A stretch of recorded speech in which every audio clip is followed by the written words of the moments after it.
All right. Is everyone unmuted? I think we can get going. It's 12:16. Welcome, everyone. Folks are still joining as we speak. And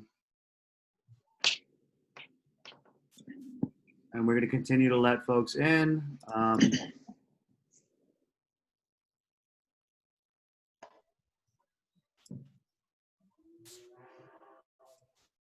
Okay. Welcome, everyone. My name is Ozzy Arujo. I'm the Director of Beacon Services with Queens Community House. Thank you for joining us today for our Queens Borough President Virtual Candidate Forum. Queens Community House is proud to partner with the Queens Coordination Council for a second time as we really give folks in Queens the opportunity to know the candidates and understand the issues that are impacting our borough as a whole and that are impacting folks more specifically. Queens Community House is a settlement house and a nonprofit community-based provider in Queens. We have in over 31 locations and over 50 programs. We service over 10,000 actually around 30,000 people annually, and we provide all kinds of services from childhood to immigration, support, housing, senior care, etc. So we have the full gamut of services, and again, Queens Community House. I'm going to introduce my colleague, and I think John Pilley is Marlena with us. Yes. So Marlena, if you can introduce yourself, please. And she here? Is she muted, unmuted? She just needs to be unmuted, please. Okay, got it. Marlena, I think you're unmuted. Yes. Thank you, Ozzy. My name is Marlena Sirachi, and I'm with Queens Community House Beacon Program at Junior High School 190. I just want to give you a little background information. Beacon programs are school-based community and youth development centers operated throughout the 5 boroughs. Queens Community House operates the Beacon program at Russell Sage Junior High School that I oversee. Beacons provide opportunities for youth voice and choice. Young people organize and mobilize their peers in their communities to get them engaged in civics and to drive change. So why are we here today? We organized this forum to learn more about the 5 candidates who are on the Democratic Party's primary election ballot for this position of Queens Borough President. It's a different group than the 6 candidates from the non-partisan special election for this office that participated in last November's Queens Coordination, Queens Community House Borough President Forum. And it's a different world from 6 months ago. So it's important that again, we check in with the candidates to learn their thoughts and positions on issues that affect people of Queens. When the previous Queens Borough President, Melinda Katz, was elected Queens District Attorney last November, she resigned from her Borough President position, leaving the office vacant as of January 2nd. On January 3rd, a special election to be filled the office through the remainder of 2020 was called by Mayor de Blasio and scheduled for May 24th. Due to Governor Cuomo's New York State on pause executive order, the special election was at first rescheduled for June 23rd and then canceled altogether on April 24th by Governor Cuomo's executive order. The primary and general elections for this position, however, are still scheduled for June 23rd and November 3rd, respectively. A primary election is an election held to choose which of the party's candidates will be nominated for the general election. In an open primary, all voters can vote for any candidate they prefer, regardless of the voters or the candidate's party affiliation. In a closed primary, which is what New York State has, voters can only vote for the candidate from the same party in which the voter is enrolled.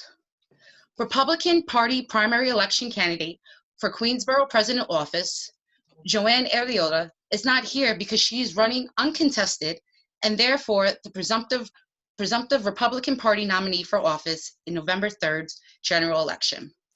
We encourage you to learn more about these candidates and make a plan for voting on Tuesday, June 23rd. please check out www.vote.nyc to request an absentee ballot. Find out your early polling site, which begins on June 13th, or preview the ballot to see who's running for office. On behalf of Queens Coordination Council and Queens Community House, thank you for joining us this afternoon. At this time, I would like to turn it over to my colleague, Maria Coffer with Queens Coordination Council.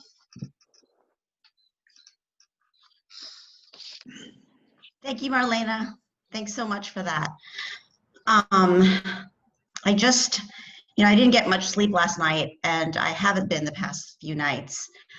I spoke to the organizers, and I just want to acknowledge the pain, anguish, and frustration that people across the country have been feeling as a result of what to me is the assassination on Monday, May 25th, of George Floyd, during an encounter with 4 police officers in Minneapolis, Minnesota. The circumstances and events that resulted in Mr. Floyd's death are too horrifyingly familiar to all of us, and they serve to underscore the importance of what we're doing here today, engaging in our political process, our political system, which is inextricably bound to the criminal justice system, the economic system, and our social system. So, what can we do?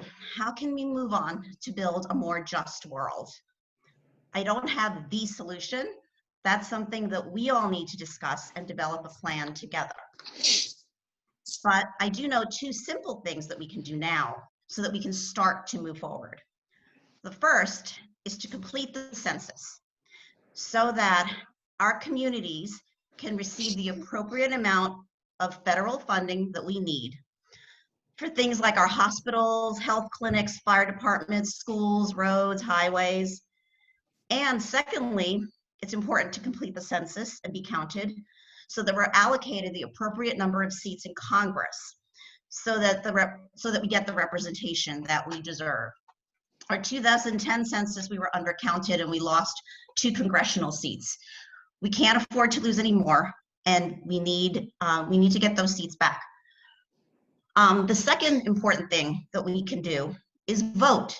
Vote in every election so that we can have the legislators, the executives, the political leaders that we need and that we deserve at this moment in history. Ones who have developed explicit, detailed policy platforms for criminal justice reform and, during this global pandemic, healthcare reform. So to help us with the voting, yesterday, the hashtag Vote From Home NY campaign was launched by grassroots organizers from across the city. Its mission is to promote absentee voting by mail, which is the most physically distant method of voting, by providing guidance and support to New Yorkers on how to vote by absentee ballot. You should be seeing it blast out on social media. New King's Democrats created a terrific graphic, which should be shared. It's in English, Spanish, and Chinese, with just some important deadlines for absentee voting. But I just want to move forward with the forum, and maybe we could post on the Queens Coordination Council website that graphic and some for guidance for people. So Maria, do you want to introduce our very gracious moderators who agreed today? Or I think I can. So The Jim Democratic Club, the Metropolitan Black Bar Association, Queens County Committee for All, Queens Community Board 6, the South Asian Fund for Education, Scholarship, and Training, SAFEST, the Forest Hills Green Team, and Transportation Alternatives. Maria? Yeah. Say that again, because you broke up a little right before you said Metropolitan. Oh, sorry. Thank you very much. No problem. So the Metropolitan Black Bar Association, Queens. We got everything after the Metro Black Bar Association. Oh, right. Before that. Sorry. Oh, sorry. Okay. Thanks. Yeah, the first several ones are the 149th Street South Ozone Park Civic Association, the Black Resources Network, and that's QUE, the Forest Hills Asian Association, the Friends of Astoria Heights Park, the Jim Owls Liberal Democratic Club. Okay, I think there were 11. And our moderators today we're very excited and pleased that they agreed to moderate for us. So, okay, I see Max's face, so he's first. So rejoining us is Max Parrott, who's a reporter for the currently a reporter for the Queens Chronicle, covering South Queens and education. Yep. And also Christine Chung, who's a reporter for the city covering Queens. Thank you so much. So without further ado, I guess I should introduce the candidates. Okay. Should we go in order? Okay, in order. So Council Member Costa Constantinidis, Council Member Elizabeth Crowley, formerly representing Council District 30. Anthony Miranda, who's chair of the National Latino Officers Association. There's Elizabeth Crowley. Hold on for a second. That's Crowley. Yep. Just want to make sure everybody knows the face to the right name. Yep. And then Anthony Miranda coming up. Okay. There he is. Hi, Anthony. Then Council Member Donovan Richards. Yep. We got there's Council Member Richards. Donovan. There he is. And last but not least, Mr. Dao Yin. Mr. Dao Yin. Hold on, there you go, Mr. Dao Yin. There he is. He's a Chinese-American businessman and Queens community leader. Okay, so I'm gonna think we can start. I'll pass the baton on to the moderators. Sure. So first, we are just going to start with intro statements. Each candidate will be given 2 minutes to discuss their background and how they see the office of Borough President. And we will cue you in as to the order. So we're going to go in the alphabetical order that we just went through. Councilman Constantinidis, you will be first. You have 2 minutes.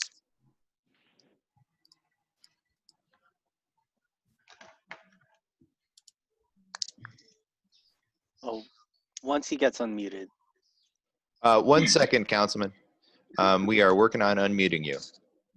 So I just want to take just 1 second to recognize that everything has been happening really fast and technology has been, we've all been adjusting, and it's very much an iterative process. So thank you for everyone's patience as we go through this. We just want to do our best to get everyone sort of access folks that are going to be making some really important decisions. Fantastic. Thank you, Ozzy. Thank you, everyone, for putting this on today. My name is Costa Constantinidis, and I'll begin with the same way Maria did in speaking about the heavy heart that we all feel today around the assassination of George Floyd and the inequities in our community. And I hope everyone is safe and healthy. It feels like a lifetime ago, like we sat in Forest Hills. The world has changed very much. I hope we've lost so many residents here in the borough of Queens. So I hope everyone is healthy and safe. My name is Costa Constantinidis. I'm ready to be your next Queens Borough President. We need a borough president that's going to be different than the status quo. We need to invest in our healthcare system and use the 3 jobs of the borough president, the land use function, to ensure that the developers are coming to the table, that we're getting a real deal for Queens, and that we're not just giving away land to developers, because the rich have gotten richer during this pandemic, and the rest of us and the rest of our communities have suffered. We need to make sure, as borough president, we use our capital dollars in meaningful ways to invest in our hospitals, to help build out space for our hospitals in the long term, to invest in renewable energy in the future, so that's solarizing and green roofing every city building in Queens, and ensuring that Rikers Island, when it's closed, is a renewable energy island. We need to create good green jobs in the long term as borough president and work on these issues in inequity, because frankly, the same communities that are dealing with COVID are the same communities, environmental justice neighborhoods that have power plants, that have waste transfer stations, wastewater treatment stations. There have been a history in Queens of environmental racism, and we've detailed our plans in the long term. And then lastly, as your fighter, as we have to fight for every dollar in the city budget. We're getting a borough president that's willing to stand up to the governor and say that we can't cut education. We need to be able to stand up and say we need to have an appointment to the MTA board. We need to make sure that we're talking about the issues of inequity that are happening every single day. And I'm proud to have the endorsements of many progressive organizations and elected officials like Jessica Ramos and Mike Gianaris, Time. and others. Thank you, Councilman. The next up will be Liz Crowley, please. I think she's on mute. We need to unmute her. Got it. Yep. 1 second. Yep. I got it. We're good. I want to thank our moderators and organizers for hosting this forum. I too want to recognize what Maria Coffer said and the murder of George Floyd and the unrest that's been happening. We need real leadership that will prioritize a more just, more equal society, with leaders that are willing to work with our Black and Brown communities to work against systematic racism that's happening in our society. I appreciate this opportunity today to speak with Queens residents directly about the serious challenges we are facing during these very difficult times. It's no coincidence that our neighborhoods, which have overcrowding conditions, where families are doubling up just to afford a roof over their heads, where our trains are the most overcrowded in the city, that we were the epicenter of the crisis we were ill prepared for. I grew up in Elmhurst, and I'm proud of my roots, raised by strong women, my mother and older sisters after my father passed away when I was just 7. As a young single mother myself, I know firsthand the struggles of our working families. I'm running to lead Queens because for far too long we have been shortchanged of our fair share of funding and services. We are the borough with the highest emergency response times and the fewest hospital beds. COVID-19 poured gasoline on our social, racial, and economic inequalities happening throughout our communities. This is a time of crisis. We need strong and progressive leaders who have the experience and one who knows how to lead in crisis times.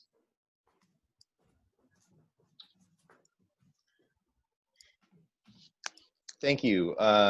Next up will be Anthony Miranda.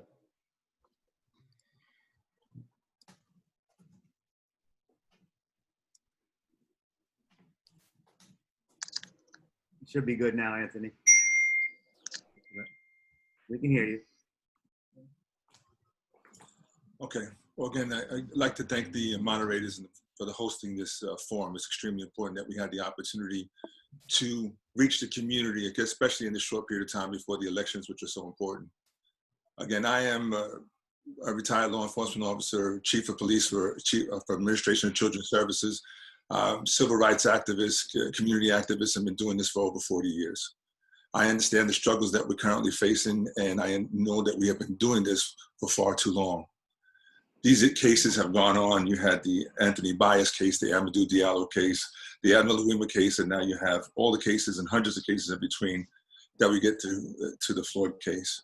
We shouldn't be able to mention these names this way, and we waited far too long to create the changes that we're asking for. We can't wait for another incident, and I think there's an awakening here. The Queens Borough President has the power to bring a voice to the issues that are impacting our community on a daily basis. Someone has to be really to have the challenge and have the fights that are necessary. Not settle, not make deals, not settle for machine politics, but actually hear the voices of the community residents and give power to that voice. We are in times that we had COVID-19 just exposed the biases and discrimination that has been around for many years that impacted our community. We needed to start planning and having a foresight to what the future looks like. We can no longer wait to be sitting on the side and have conversations afterwards. We now talk about the negative impact on minority communities, about the services that we received.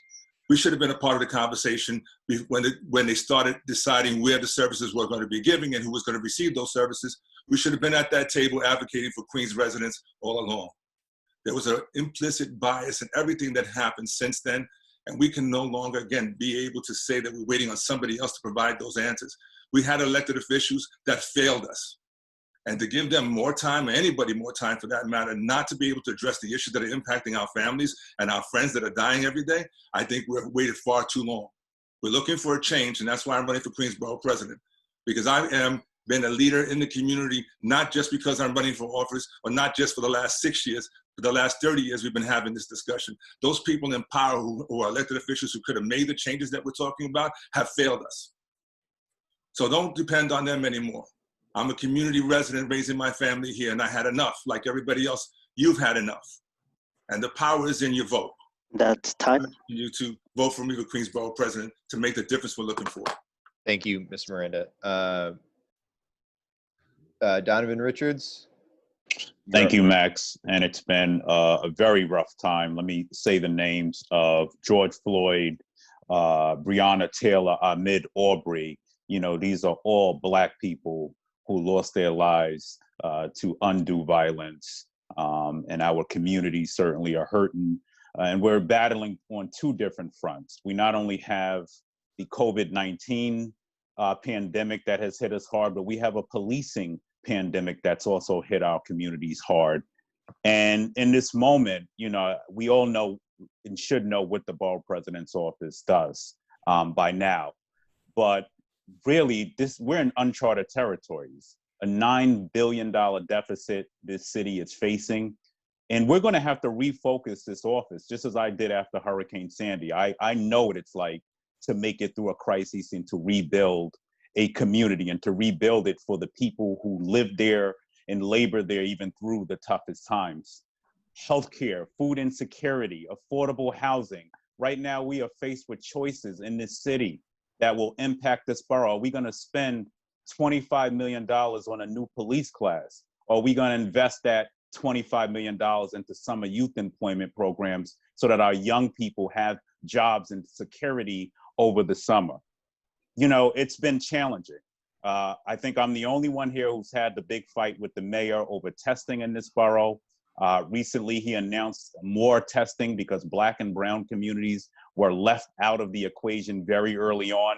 We've seen the disparities in the way the Department of Small Business Services has put out grants and loans to Queens, only 9%. I introduced legislation around that. And then on policing, just today, we announced that we're going to be reviewing and revising the way the police department deals with their interdisciplinary system.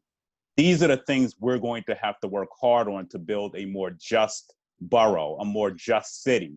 And I am ready on day one as someone who represents the Rockaways, the community that there's no community in Queens who's had more deaths than my community. However, I know the resilience of the people of Queens. I want to thank everyone out there who's lent us a hand delivering 20,000 pounds of food. That's what's going to get us through this crisis. I'm ready on day one to be your borough president. Thank you. Dao Yin, you are up. Good afternoon. Good afternoon. My name is Dao Yin. I'm a businessman and a Queens community activist.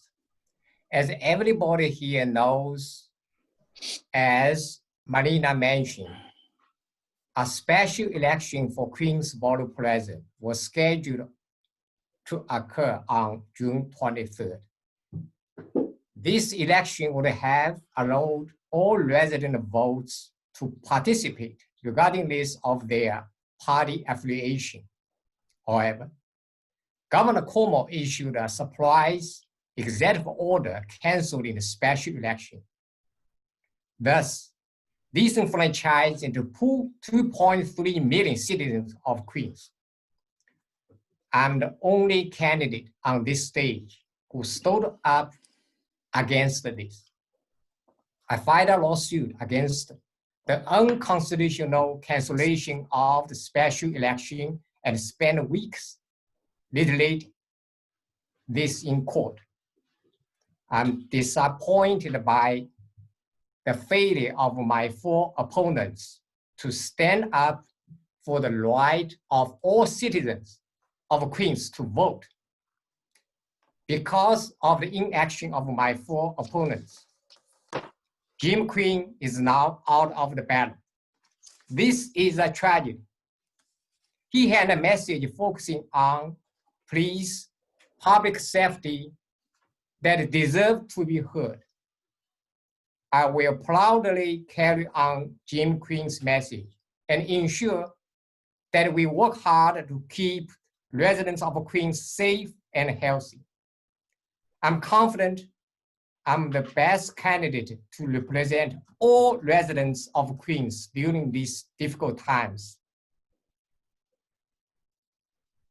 I look forward to addressing your questions and concerns today. Thank you. Okay, thanks. Thank you, everybody, for those opening statements. Just to give a quick, I guess, run of show, we're going to ask a couple of questions across these categories: protests and policing, the virus, healthcare, transit, housing, schools, homelessness. We're also going to do a quick lightning round. So we're going to start with some questions about the protests and the policing. Max? Sure. Over the past 3 days, thousands of New Yorkers have joined protests in response to the death of George Floyd. If you were borough president, what actions would you take to make the protest safer? And sorry, we should reiterate 1 minute each for these questions now. Thanks. And who are we starting with first, Max? So Liz? so this will go first to Elizabeth Crowley, and then we'll go in the same order with her going first. Got it.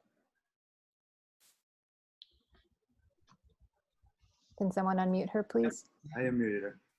Liz, you should. No, she's still mute. Okay. She's there. She's there. First, I support the protesters' right to protest, and I encourage all protesters to try to be safe. And, you know, we need to make sure that we have leaders that are willing to work hard with our communities, to listen to our communities that are feeling this pain right now.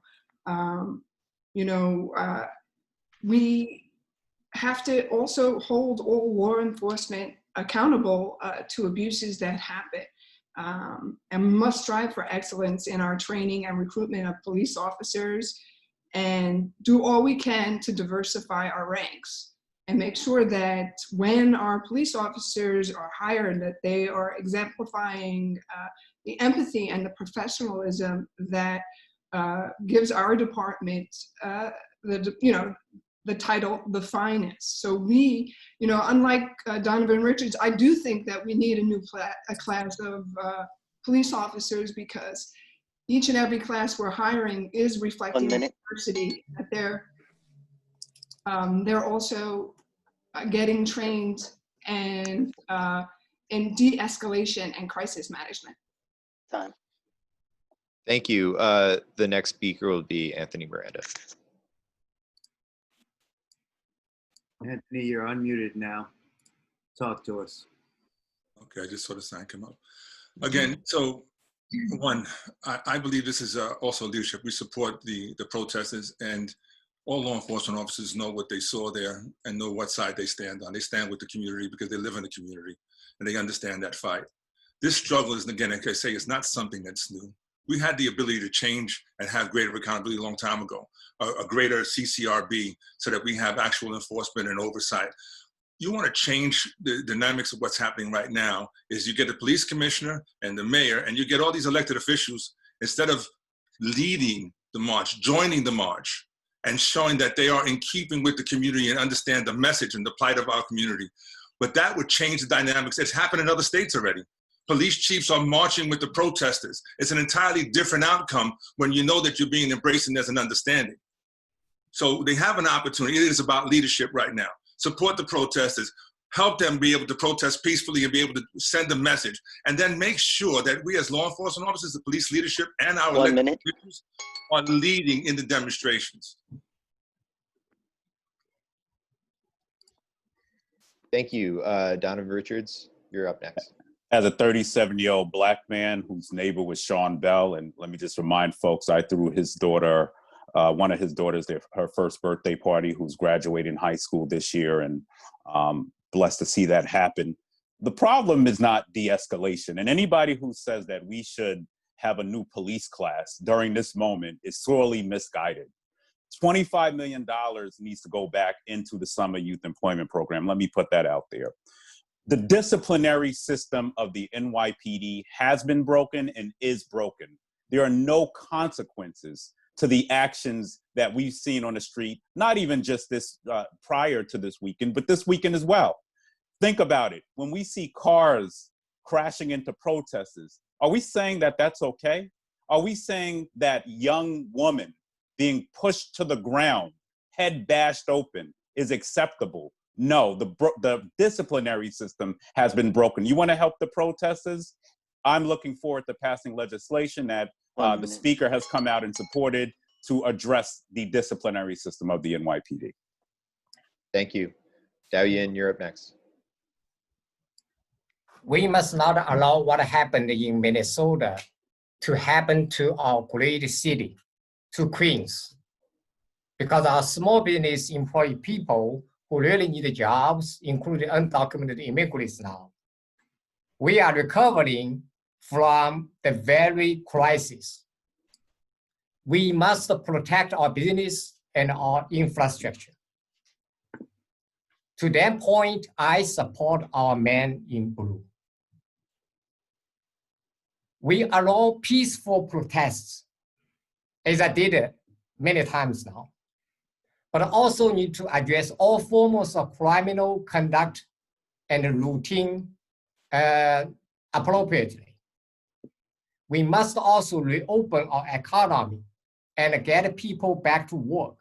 We need to make sure people are safe, including protesters. 1 minute. Okay, thank you. Costa Constantinides, you're next. Thank you for the question. I think I agree with Donovan in that our disciplinary system is broken. But I believe we also have a crisis of leadership here, not only in the city of New York, but the entire country. When we have the mayor stand there yesterday or today and say that the NYPD is acting appropriately, that's a failure of leadership. We all know that they're not acting appropriately. And we need to stand up as borough president and speak those words and speak that we need stronger leadership. We need to be out there in the streets. We need to invest in communities and have these budgetary fights this year, now more than ever. When we have this deficit, we need to be out there fighting for things like youth employment, fighting for retraining programs in our neighborhoods, fighting for the things that are going to strengthen our neighborhoods in the long term, not talking about hiring another class of police officers. We need to have real leadership, and as borough president, that's what I'm hoping to provide. Okay. For our next question, we'll start with Anthony. Yesterday night, the mayor responded to videos of police cars driving into protesters. He said that the NYPD showed restraint. Today, he said that there were some mistakes and that there would be an independent investigation, and also that some officers in the NYPD, quote, did not belong. What further concrete actions do you think that city government needs to take to address widespread underlying police misconduct? Anthony? Cameron? Hello. Yes. Okay. So again, we speak to widespread police misconduct. I believe that we've spoken about this for the last 20 years where we say, again, all these guys talking about now they want to make change, but they had the ability and failed to. They had oversight and failed to. We've long ago advocated for the separation of the disciplinary process so that not be within the confines of the New York City Police Commissioner to be able to decide what that discipline is, right? Empowering the Civilian Complaint Review Board to have subpoena power to hold officers accountable is extremely important. Have an independent investigation unit that has complete subpoena power and oversight is extremely necessary. Again, officers have been complaining, I don't know, officers of color internally, but complaining about the system internally, but complaining about what's going on in our communities, have spoken up for years, filed thousands of lawsuits against the New York City Police Department and the city of New York about their disciplinary process. And National Latino Officers and myself just filed the largest class action lawsuit against the New York City Police Department's disciplinary process to create change. But the failure was that political people didn't get behind the people who were suffering, the people who who needed assistance. They never got behind them. Okay, thank you. Dao-Yin? Oh, sorry, Donovan Richards. Thank you. The first and foremost, transparency and accountability is the most important thing that we can have when it comes to the NYPD. And as the chairman of the Public Safety Committee, I've been calling for reforms to 50A at the state level since my inception of becoming the chair 4 years ago. I'm very happy to hear the welcome comments by the governor that he would sign a repeal of 50A. 50A has shielded officers' records from the public for far too long. And this is why we have officers out in our streets who can beat up people, who can beat down people in our communities, and there be no consequences because there's no transparency. So 50A, as I spoke of, my disciplinary bill was announced today. It's being passed at the next stated, the chokehold bill. I actually, in this last budget, was able to push for the CCRB to see an increase in their budget, which enabled them to focus more on the influx of now body camera footage coming in as well, to be able to ramp up to address a lot more of the systematic issues. But we need to cut the police but $6 billion bloated budget and put that back into the social safety nets of our communities. Give me a sign for the right. Okay, Dao Yin. Hold those signs. I think everybody knows I never ever agree with the media. That's why I was in various protesting for years, but peaceful protesting. Queens is the most ethnically diverse county in the world. And I call for peaceful protests that ensure that we can work together and prevent this injustice, especially in the future. The coronavirus pandemic has already hit hard in Queens. Now it's the time for us to reopen economy and have a constructive dialogue about how we can provide all forms of discrimination and truly understand each other. Thank you. Okay, Costa.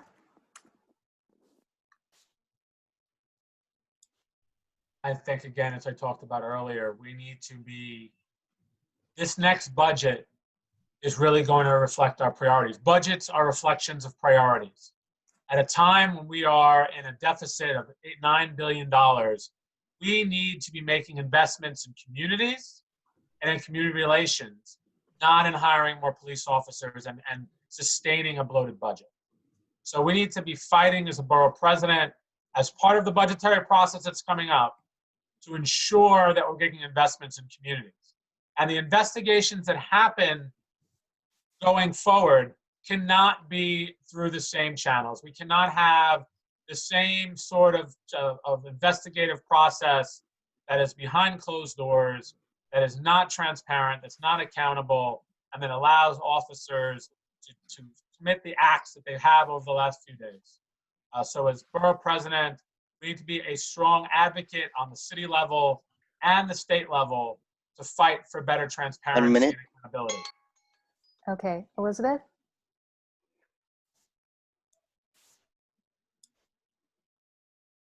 Thank you. Look, what the mayor said and what many of our elected leaders are doing, much of what the unrest and the protesting has a lot to do with leadership. People are fed up with Donald Trump being in the White House, and changes that need to be made in systems that have kept people out of moving forward, kept communities down. When we look at the budget and back to the police budget that both Donovan and Costa have brought up again, $6 billion, hundreds of millions of dollars are spent every single year on overtime. And as a council member, I served after the worst economic crisis of our time, after 2008. And we had to make some serious budget cuts. And when you're wasting millions and millions every year on overtime, it makes more sense to hire new classes that reflect the diversity of our communities. We need to train our officers to be more empathetic with the professionalism that our communities expect and deserve. We need officers that reflect the diversity of the communities, ones that are ready to, do better for our city and for our nation. Time. Thank you. We have We are now going to ask some questions on the pandemic. The first question in that topic, what aid efforts have you made during the pandemic, and how do those efforts translate to what you would do in office to continue the fight against COVID? So the first response will go to Donovan Richards. Thank you. And this has been, let me tell you, a tough time for me and my community. We've lost a lot of friends to this pandemic. Tangible things we've done, first off, is making sure PPE got into the hands of St. John's Hospital, into a Dabo Health Clinic. That was first and foremost the most important thing we can do for our frontline workers. Happy to have been endorsed by 1199 and on Friday endorsed by the New York Nurses Union as well. Testing was also lax in especially communities of color. I had a big battle with the mayor over testing for Queens. Happy to say that he's now opening about 4 new sites in Queens. But this goes back to equity and equality and why people are on the streets. We are fed up. Every part of this borough needs to be felt like it's part of Queens. Every corner has to feel represented, and that has not historically happened. That's why we were in the challenge, 20,000 pounds of food, and also launch an initiative around testing for every public housing resident in Queens as well. For my colleagues. Thank you. Dao Yin is up next. Excuse me, I don't see, I think you stopped my video. I'm concerned my video has been stopped. One second, Dal. I don't think we did that. I think that might be on your end. But we're looking into it. Yeah, we're gonna ask you to continue, please, because in the interest of time, we do need to. Yeah, I saw my Facebook picture, but that's fine. That's a good picture. Thank you. Start video. Hit start video. Okay. Yeah. I'm gonna start right away.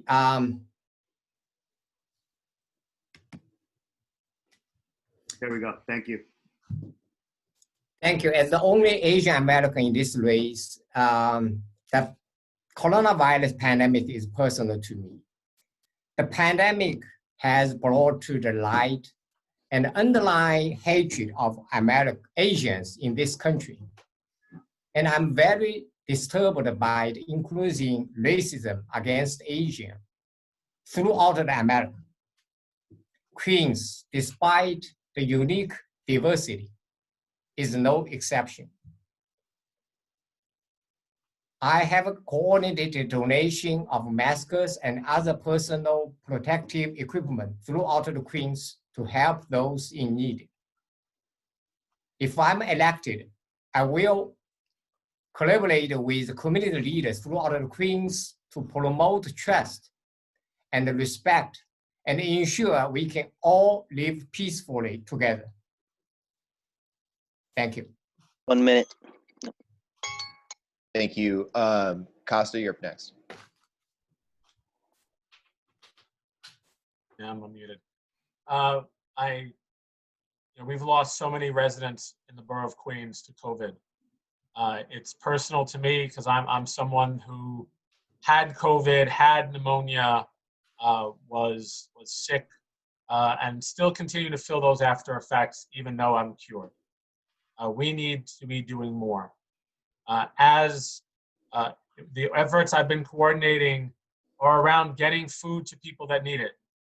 We received so many calls of those who needed food, and we were making sure we got food, especially to our public housing residents. I want to thank our coordination with Urban Outbound to get out food and to get out also masks to our public housing residents, masks to our senior centers and our senior developments.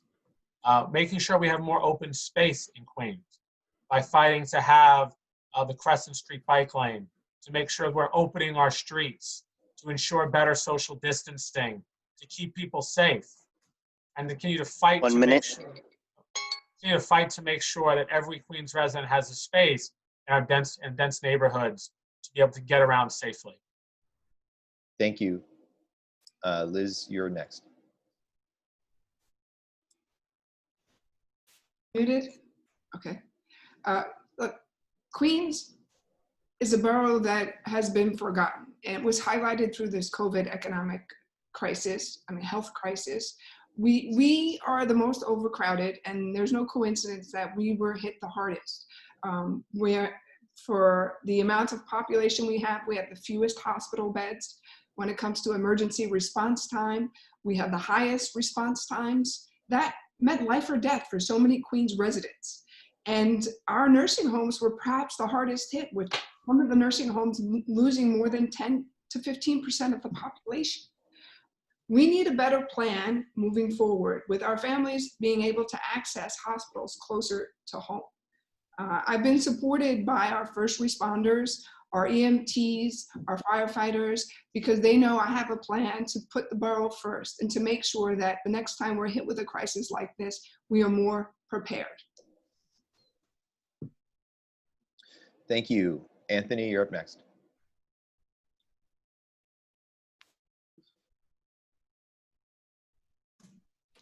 Okay, so let's start by this. We distributed over 100,000 masks. We worked with close to 10 to 15 food pantries and assisting them and the people who were serving to make sure they had the proper protection and they had food to be distributed. We've been working with religious institutions and mosques as well to ensure that the community was being fed. In fact, just the other day, I was at one of the ICNA relief sites where we were giving out both food and PPE equipment to the people that were there. How does this translate to the Queens Borough President's office?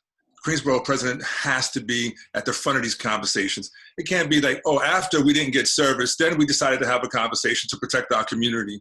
No, Queens Borough President has to be involved from the beginning in the planning and the implementation. When we face a crisis, there's a plan. Have a seat at the table and have your voices heard to ensure that there's accountability, to ensure that your entire borough of Queens is being represented properly. That's the Queens Borough President's role. They can be very effective in doing that when done properly. And again, that's also the role of City Council. 1 minute. City Councilmen had the same responsibility and failed us. Now they want another chance. Don't give it to them. Thank you.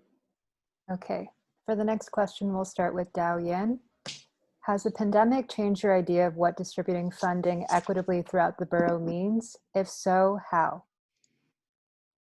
Okay, obviously, the pandemic demonstrated how is our infrastructure, public health infrastructure.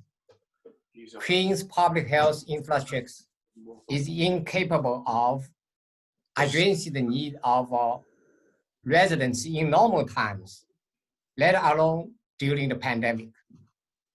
For example, the Amherst Hospital Center, which has been overwhelmed by the pandemic.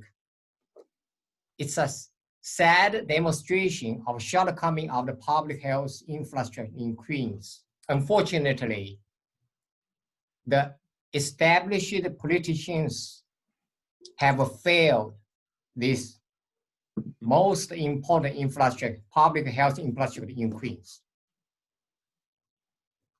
So now, we're gonna think the future of Queens.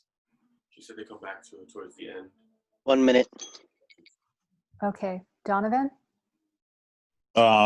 This is what I've spent my entire 6 years at the council doing. I do represent a community that historically seen a lot of investment. Let me remind you, after Hurricane Sandy, we had to rebuild an entire community, and proud of my record on that, bringing home a little bit close to $400 to $500 million to the Rockaways, to Far Rockaway, a community that was left behind. So when you talk about investing in healthcare infrastructure, when you talk about streets that flooded when it rained, we brought $2 billion home. When you talk about the need for true affordable housing, nearly 3,000 units of real affordable housing not coming, but you can see the frames of the buildings coming up now, over 200,000 square feet of new commercial development. This is what I've spent my entire career doing, coming from a community that was sorely disinvested in, coming from a community and living in a community where we didn't have a community center, where we didn't have the basics of a supermarket. Those are the things that I've done already. Now we need to take this template and do it for the entire borough of Queens. Thank you. Anthony?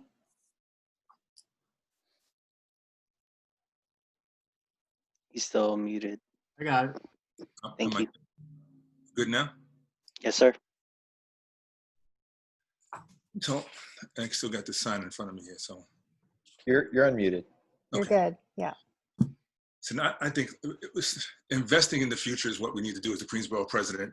It's leading the way in terms of true leadership and making sure that we're interactive with all our elected officials on every level.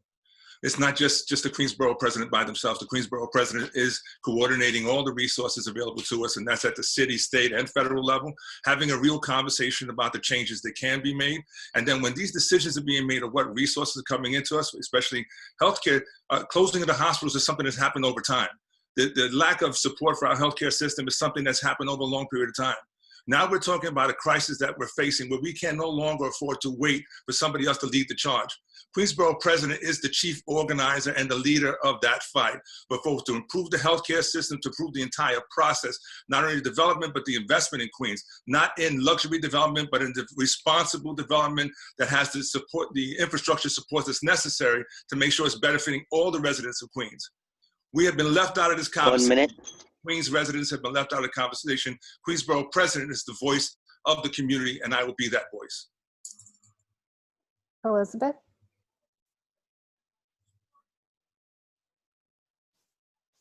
Am I unmuted? Okay. Yes. After September 11th, I left my union job to help businesses across New York City rebuild and help thousands of New Yorkers get jobs and opportunity. When the financial crisis hit in 2008, I was elected to the city council and took office in January 2009 when our city faced very difficult budget times where I had to fight against City Hall to protect firehouses in underserved communities, and we fought back and we won. I also fought the speaker to make sure that every district got its fair share of discretionary funds. Queens never gets its fair share. That's why we were hit the hardest. That's why our housing is the most overcrowded, our trains are the most overcrowded, and we didn't have enough hospital beds to serve the population needs. I'm somebody who pledged not to take from big real estate development. We need to make sure that we have a leader in Queens that is not going to prioritize big for-profit real estate development. We need to make sure we have a leader that has a plan to improve and expand transit and to make 1 minute. sure that we have good access to healthcare. Those are critical needs facing our borough. Okay, thank you. Costa? Okay, I'm unmuted now. As Borough President, we lead on two fronts. One, in the land use process, we see these large developments coming. Where did our hospitals go? What did they become? They became real estate developments. We need to make sure we're standing up to the real estate industry and ensuring that we're building real infrastructure in Queens. I've been proud to work with the Queens delegation to bring real dollars into my own community as a city council member, things like a stroke center in Western Queens. We need to do more of that as Borough President. The Borough President has a capital budget. We need to make investments, whether it's reimagining our healthcare, building hospitals, building more beds, building more renewable energy to get pollution out of environmental justice neighborhoods, making investments in and around public housing, which I've done as a city council member, more than $25 million in the 6 years that I've been there. We need to be making real investments in the borough of Queens to fight for our residents, to fight for those who haven't had a voice for too long.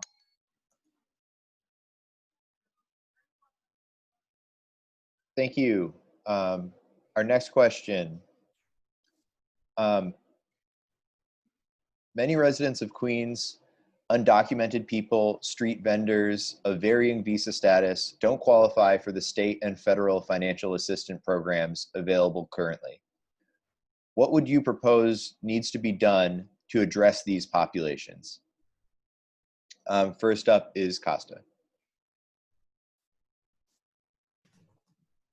You know, if the federal government refuses to do its job, which it's been doing for so long now, we've lost count, the city is going to have to step in. And it's going to be a matter of priorities with our budget. How are we going to both deal with the budget deficit that we have while making investments in communities and supporting our undocumented neighbors?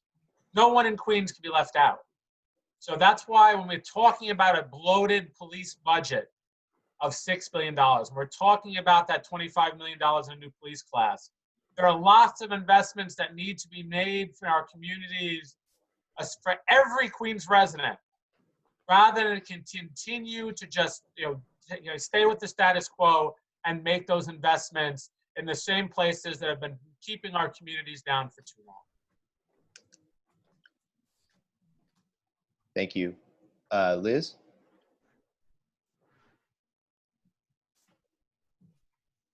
No. Sorry, Liz, you're still muted. Just one moment, please. You're unmuted now. Sorry about that. 1 minute starting now. You're good to go now. Sorry. We can't wait for the federal government to take action. We know they're not going to help. With Donald Trump in the White House, he's not going to help our immigrant communities and those that are suffering the most. And it wasn't just our undocumented that didn't receive that $1,200 stimulus check or unemployment insurance. Many documented New Yorkers are in the same situation, and most of them are in our Black and brown communities. We need to make sure that the city and the state step in and give funds to New Yorkers in need. We need to also make sure that we directly address the needs and services of the service and restaurant and hair care and other type of industries that were left out of this PPP protection program that the federal government put in place. That's what New York City is there for. We could create stimulus packages, wage subsidy packages, hiring and opportunity packages through our small business services and through the Office of the Borough President. 1 minute. Thank you. Anthony, you're next. I still got this crown on my screen. But... You're unmuted now, sir. Okay, so the approach is as follows. We need to take and again, you talk about approach. It's a humanistic approach, right? It's not just about the undocumented. If we're talking about how to facilitate employment, we need to ease the process by which people can qualify to be part of the employment process, to be able to work and earn the incomes that they're talking about. If you're talking about people who are being challenged by getting their documentation to become citizens, then we need to be advocating to facilitating that process and putting programs in place that we can make it easier for people to be able to qualify to become citizens so they can be a part of our process. Unfortunately, the system takes too long and there's too many people left outside. If we take a humanistic approach toward the programs that we're implementing, that also starts with healthcare, that we're not separating people based on their status or what they look like. We're talking about financial programs that provide support that are not based on people's status or their race or ethnicity. They're humanistic approaches, and it's something that a Queens Borough President, in coordination with all the other elected officials, because they are the chief cheerleader of all the elected officials here in Queens, to be able to put a viable program and to provide that kind of access that's necessary. 1 minute. We can't wait for somebody else. We have the solution when we do it together. Thank you. Donovan, you're next. As a proud son of an immigrant who was sworn in last year and became a citizen, I definitely understand this issue. And I just want to also add, before this pandemic, Catalina Cruz, Assemblymember Catalina Cruz, and I introduced the idea of having a welcome center at Borough Hall with wraparound services for our undocumented population who doesn't need to be transferred to this place, transferred to this agency, should have a one-stop shop where they can get these services. To answer your question, there is a program that already exists to sort of bypass some of the stuff that the federal government has done already. Very important that the borough president also knows where all the dollars are. So the Office of Immigrant Affairs actually is implementing a program, a $20 million program to start, which would enable some of the undocumented population to tap into rental assistance and get a stimulus check from the city. $20 million is not enough money, though. We're going to need closer to $100 to $200 million. So this becomes, once again, a question of priorities. Cutting that $6 billion bloated NYPD budget ensures we can put money back into these into resources like that. Time. Thank you. Thank you. Dalian, you're up next. As I said, our small business employ people who really need jobs, including undocumented immigrants. Now it's up to the local government, the borough, the city, to take out undocumented immigrants as well under the crisis. They need jobs, they need health insurance, not just the free food during the crisis. it's difficult to get the financial aid from the federal government. So the local governments need to think about this. The goal is to keep or increase the quality of life for all the Queens people, including undocumented immigrants. Thank you. Okay, moving to the next category, we're going to cover healthcare. We'll start with Liz. Between 2009 and 2012, 4 hospitals closed in the borough of Queens, largely due to financial failures. The Rockaways only has 1 acute care hospital. As borough president, how do you, sorry, I got a weird pop-up. How do you build up Queens's hospital capacity? And more broadly, what is your vision for improving the healthcare system in Queens? Liz? Fair share. Fighting for fair share, working with government leaders like the governor and the mayor, potentially the next mayor, to show how Queens was hit hard by COVID first because we were not prepared, because we didn't have enough hospital beds. I'm somebody who's fought for fair share my whole life. I'm the 14th of 15 children. When I got into the council, it was completely inequitable in ways. They distributed funds to communities. We fought and changed that. We need to fight and change how much money Queens gets for our hospitals. And these are the tens of millions of dollars, hundreds of millions of dollars going to be needed to build out a trauma center, be it if you expand St. John's Hospital in Far Rockaway or if you build a new hospital. But we need to attract the institutions or build upon the current institutions to make sure people get the emergency care that they deserve. When you look at what happened with COVID also, so many people died in their homes. They were afraid. 1 minute. By the time emergency help came, it was too late. Anthony?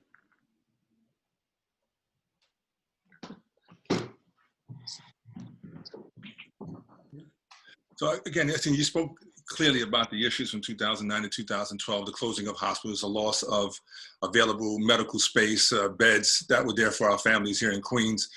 That's a historical perspective of an avenue of neglect. So what do we do that's different? We advocate not only to get the fair share of funds from all the levels of government that should be, and it's an application, you have to advocate and you have to partner with all our elected officials. It's not just saying, oh, I brought, because no, we didn't bring it alone. We bring it with our city and our state and our federal representatives. We bring the relief that's needed for our communities. In addition, we need to create unique partnerships. We have to think outside the box. And the same way, and start partnering with other people and other businesses to be able to provide the services that are needed in each community. There are a lot of businesses in the community that are willing to reinvest if they know it's being reinvested for the needs of the people and not being used for political purposes. So I think we have to explore those private and partnerships that are available to us. And then we need to take advantage of all the avenues that are available to us in all the levels of government to make sure those funds are coming into us. 1 minute. For somebody else to find that solution. And there are no more excuses because we're going to be facing COVID too, and we need to be prepared. Okay, Donovan? Let me just start with there now is a key opportunity, both with federal stimulus money coming down from to the states and local governments. And I've been in close contact with our congressional delegation on some of this. I'm happy to say that we've secured money working with my Congressman, Gregory Meeks, already for both St. John's and Adabo Healthcare Clinic. First thing is, one, we got to take a preventative measure to a lot of the things that happens. Obesity is a key contributor, health outcomes in many communities of color that were especially impacted by COVID-19. So I want to see expansions of programs like the Fresh Initiative, which will get us more fresh food access into communities of color. Then you think about Health and Hospitals Corporation. There's a key opportunity. You have developments coming up at Sunnyside Yards. We're in discussions with the mayor's office in Far Rockaway around the former Peninsula Hospital site. How do you leverage development to create key opportunities to expand healthcare? Happy to say we are undergoing a expansion at St. John's Hospital as well, and it's about using the power of the budget with the borough president and local officials as well. Happy to have put about $10 to $15 million into our local healthcare institutions in Queens already. We need to do more. Thank you. Okay, Dow? As I mentioned, the Queens public health infrastructure is incapable of address even the normal times. Everyone knows Amherst Hospital Center has been overwhelmed by the coronavirus pandemic. We are short of the public health infrastructure in Queens.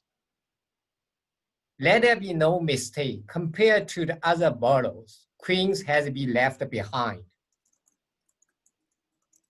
It's the time for a new generation of leadership in Queens. I will bring my unique experience as a businessman in finance and budgeting. I can get the job done and restore our public health system. We had the money to invest in new jails for $8-9 billion. Why not? We use the money, we use the taxpayers' money 1 minute. for the health insurance system. Thank you.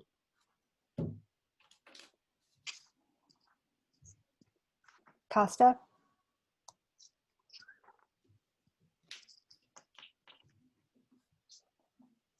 So we're going to have to leverage and reimagine our healthcare system here in the Borough of Queens because it was not up to snuff. We need to use the power of the budget of the Borough President to help invest in our hospitals that exist. We're going to have to look at the state and federal and city partners to build out new trauma centers in areas like Southeast Queens.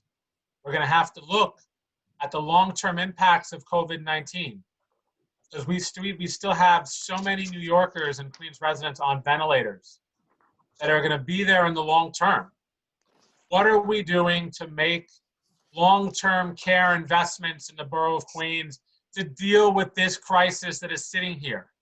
We've seen our health chair, Mark Levine, talk about this, about how many New Yorkers are still on ventilators and they can't stay in our hospitals long-term because we're going to need those beds. And we need to be prepared for a second wave. So we're going to have to build out 1 minute. and ensure that we're making real investments both on the Borough President's level and with all of our city partners, state and federal partners, to ensure the long-term health of Queens. Thank you. Thanks. So, Ozzy, we wanted to ask if the QCH youth had their question ready, if they wanted to ask. Yes, and I'm going to turn over to Marlena Starachi, who runs the program and who also leads that youth council. Well, the young people lead, but she empowers them to lead. And Marlena, I just have to unmute you, okay? Thank you. Thank you. So our program parent and the youth council member had an emergency and they still want their questions to be asked. So I'm asking on behalf of our young leaders. Do you know about the Campaign for Children and the hashtag FundYouthNYC? Mayor de Blasio has removed funding for Compass, Sonic, Beacons, and Cornerstone and SYEP programs this summer. We believe this is a slap in the face. Our communities need support and resources, not budgets balanced on their backs. What are you going to do to help us now? We need help more than ever before. Thank you, Marlena. Okay. That's Christine. Who would go first? Yeah. So this one will go to Anthony.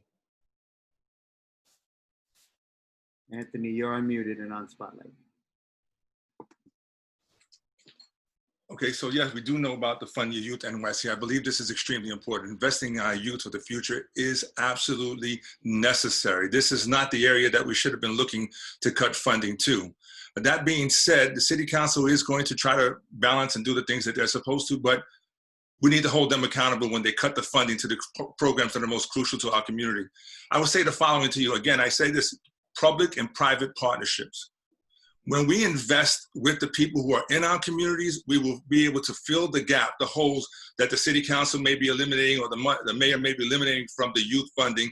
I believe that there's another alternative, there's another way to go, and that's partnering up with big corporations and partnering up with local businesses to be able to provide the employment and the opportunities for leadership for our young. We cannot afford to leave them by the wayside, like you said, based on balancing a budget on the back of our children is not the answer and is not the solution.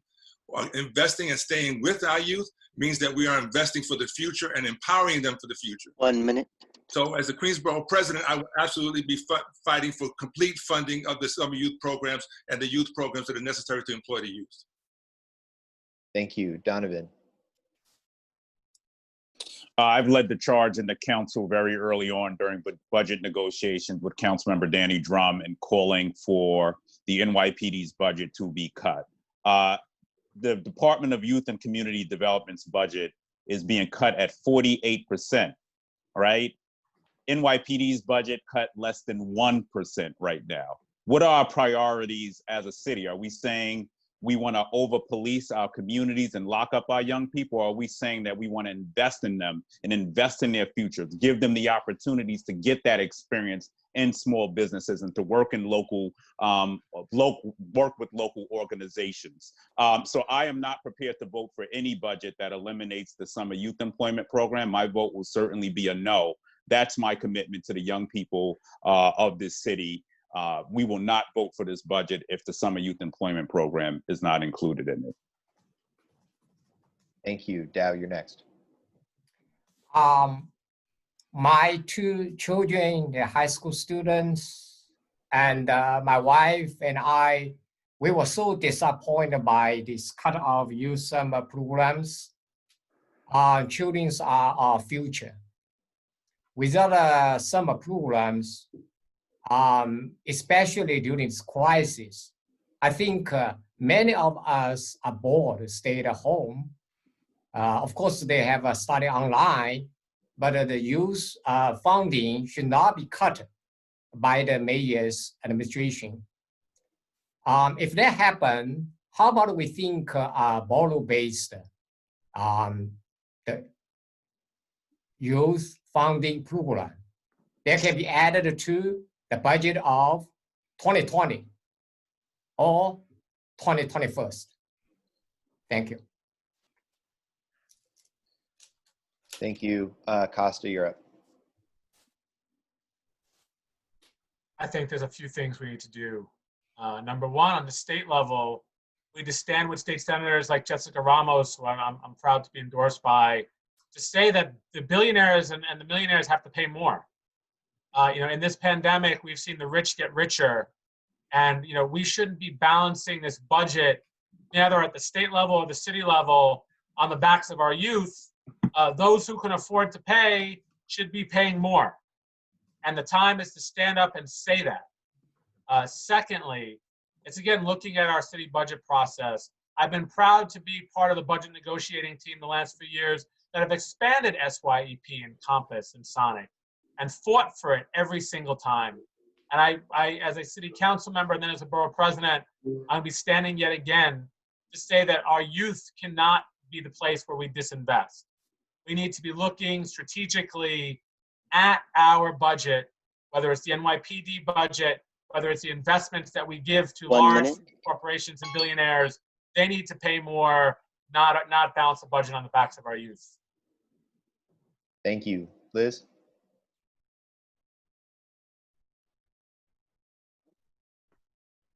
And you're now unmuted. Thank you. We need a borough president who's going to prioritize family first. Families need to be put first, and that means our kids and their after-school programs and their summer youth and programs helps the entire family. Many of the kids are bringing their paychecks back home to help support and put food on the table. When you look at the budget now, we need a little over $200 million, a lot of money, but there are public-private partnerships that can help pay for this. I mean, back to the police budget keeps on coming up, but when you had a council hearing just a few weeks ago, we found that $50 million, twice as much as what we're looking to spend on one class, is spent on overtime for parades and public events alone. There's so much wasteful spending happening in this budget that we need to prioritize what is most important. And our families and our youth have to come first. Let's cut wasteful spending. Yes, let's cut that wasteful spending in the NYPD budget. And in every city agency, there's plenty of we can cut wasteful spending.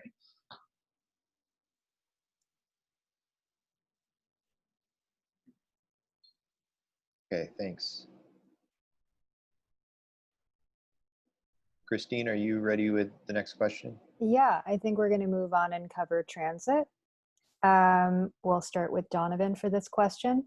Community boards and transit advocates say that they've been boxed out of the process for designating which streets will be selected to be more open. How specifically would you work with the mayor, with DOT, to make this process more collaborative? What are some potential ideas that you have as far as locations?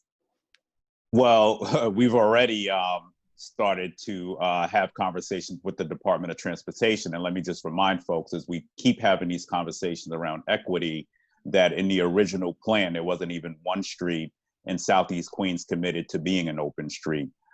So we're looking at a number of scenarios in a collective manner. And I don't want to give just blanket statements here today. I think it's a collective effort of working with the advocates, working with community boards, working with our local elected officials to come up with these ideas collectively on where we can see more open street opportunities, especially in light of us trying to practice social distancing. We know that small businesses are going to open up pretty soon, but they're going to have to be creative in the space that they do it. I was happy to be a sponsor of Councilmember Reynoso's bill, co-sponsored this week, in which we opened up the idea of having restaurants have open streets as well, and open space. So we're going to have to continue to do that in a collective manner to maximize the opportunities for communities across Queens. Thank you. Dow? I agree with the plan or idea of open streets, since we are open businesses gradually, phase by phase. On the other hand, the residents of Queens have the longest commute in the entire city, and they bear the brunt of a crumbling transit system. Everybody knows. It's unfair that our immigrants and hardworking family must endure consistent subway delays and the street filled with potholes. So now it's the time for the elected new Borough President to take the leadership to fix the issues for decades now. Okay, Costa?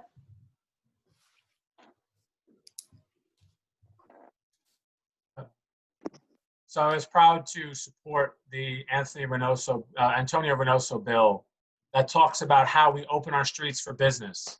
Our restaurant, we're gonna have to reimagine our city streets in a post-COVID world. And allowing our restaurants to go further out onto the sidewalk and supporting those small businesses that make Queens go has to be part of that equation. I've been proud to work with the advocates and the DOT already in my own community to bring open streets like Shore Boulevard, and to see finally the Crescent Street bike lane implemented, so we have a north-south connection. We're gonna have to look at our transit in the long term. How are we going to have more bus lanes? How are we going to have transit that's going to work to deal with social distancing? How are we going to open our streets to allow for more cycling? Because we see our bicycle shops, when you talk to our business owners there, they're talking about bikes being on back orders for months at a time. New Yorkers are trying out 1 minute for more open streets and for more opportunities to get around, and we need to be able to provide leadership as Borough President to do that. Okay, Liz?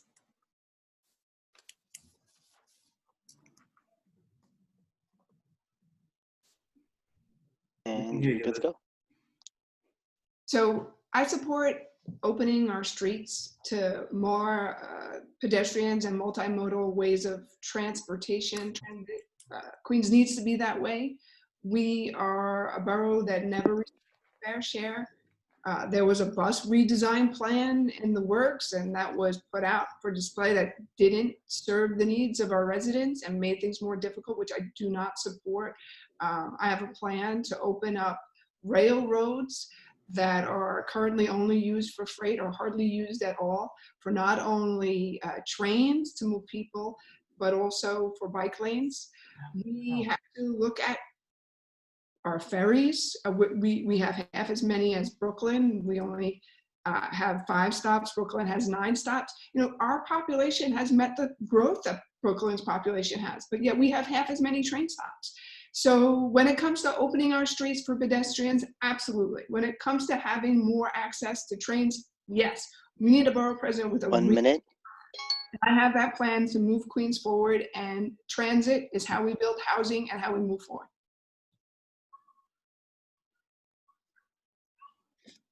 Anthony? So as the Queens Borough President has started by saying that we will have a dedicated place where we have prepared an overall transportation plan that deals with all these issues: trains, buses, access, desert zones, open streets. It has to be an overall plan, a place where we're all sitting and having the same conversation and not separate conversations in different rooms. We're not collaborating with each other to see what best serves our community. The COVID pandemic, it kind of put us on notice that anything is possible when it comes to finding solutions. And now that we're at this point where we're looking for solutions, we need to think in new areas and expand the ideas about open streets and what it brings to our community and how we make that work. But we need to not revisit old ideas, right? We need to make sure, because those old ideas haven't been implemented yet. We've been talking about it a long time, but they have not been implemented. So how do we expand the transit system? How do we increase the bus service to our communities? How do we make it affordable for everybody? And how do we ensure that it's going to be cleaned in the proper manner that people feel safe going back to them? So that's where the Queens Borough President has a leadership role in terms of ensuring and coordinating with all the agencies that are involved that we get the proper services that are needed so all our community can take advantage of it.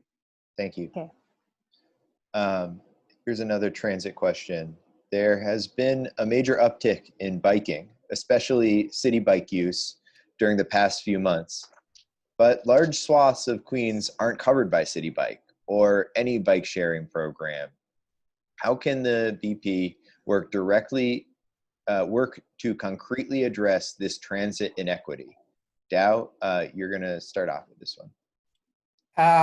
Yeah, I strongly agree with we increase the biking lanes on the roads as most advanced countries did before. And my neighbor is a bicyclist. He's a member of the local community board. We used to talk to each other. But on the other hand, I personally, when I drove on the Queens Boulevard, I don't think the bike lane is safe just by signals. We need to think more safety ways to make our cyclists safe. Thank you. Costa?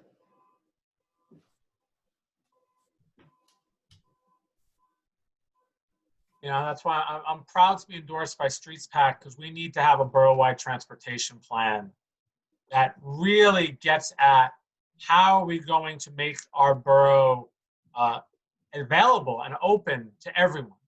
As I talked about earlier, our bicycle shops are experiencing backorders because so many residents want to be able to get onto the streets and ride bicycles, but they want to be able to do it in a safe way. So it's about implementing bike lanes in a holistic way and having a borough-wide bike lane plan as part of our overall borough-wide transportation plan. It's about working with other corporations beyond City Bike. City Bike has this monopoly. It's about having the dockless bike share and bringing different companies into the mix and fighting to make sure there's access for everyone, that it's not something that's too expensive for any community, that everyone has access to bicycling and to be getting around safely. It's not just about the health, and it's also about health and safety and being able to social distance, which will be able to make bicycling will be allowed as well. Thank you. Liz?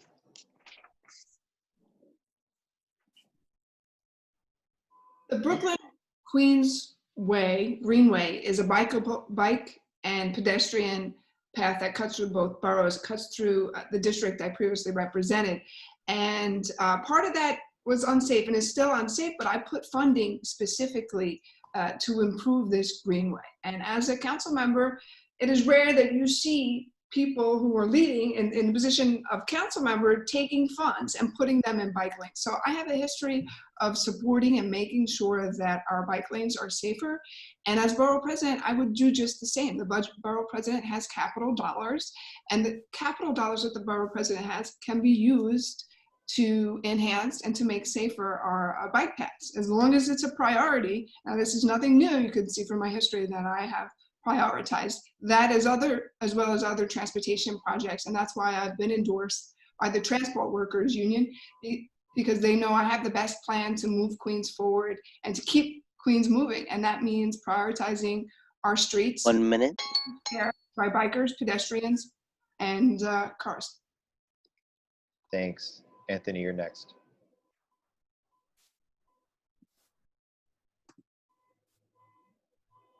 So you talked about bike sharing and making it accessible, alternate means of transportation accessible to all of Queens. I think that's part of where the Queens Borough President plays a key role again in having an overall plan for the entire borough of Queens, that we're not just going to one specific community or area and saying they deserve it more than the other, having an overall plan that fills in not only the shortages of the transportation needs, but find all other alternatives in those areas that where the trains and the buses aren't reaching right now. And I think there's a way with the Small Business Administration as well to encourage new businesses development in Queens and investing with our veterans and opening up new businesses here in Queens.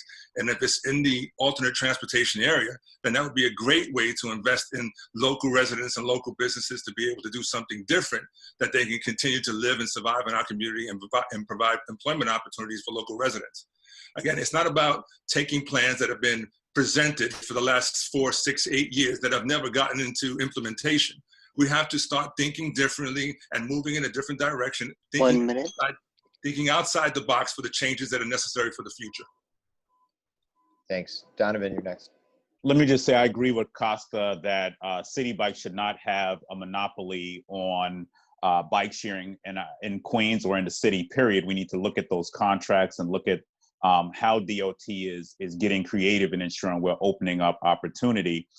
In the Rockaways, I was a big supporter and early supporter of Lime Bike, which was the dockless biking program. I think that there's a lot more room for that. I think we need to make sure that we're investing in bike infrastructure. And most importantly, the borough president is gonna have to be bold, because we've seen in a lot of scenarios how community boards have pushed back against bike lanes. So we're gonna have to be bold and be able to sit down and listen, try to work with people, but make those hard decisions when they come up to ensure that our bicycle infrastructure is safe for communities, that people can have the opportunity to cycle in a safe manner without being killed on the streets of New York City. We also have to make sure we're holding the police department accountable and enforcing laws against people who are in cars and trucks as well. More trucks.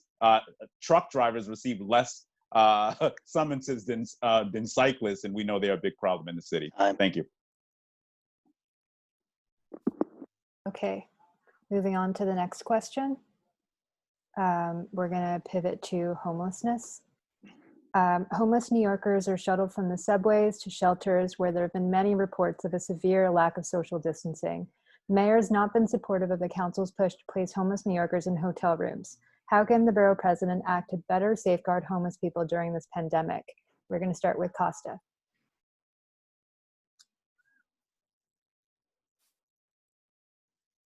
So early on, I was a supporter of moving our, coming up with a more humane way of supporting our homeless populations and opening up our hotels to those in need.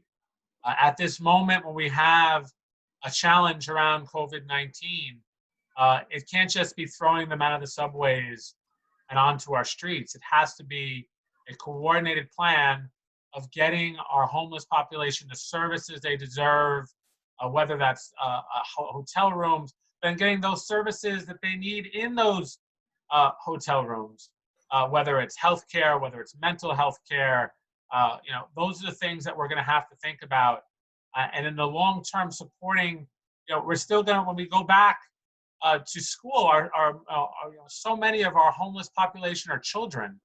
We're going to have to support our shelters and getting our young people, because there is right now a gap, an education gap. 1 minute. That we're going to have to bridge, and we're going to have to support as well. Liz?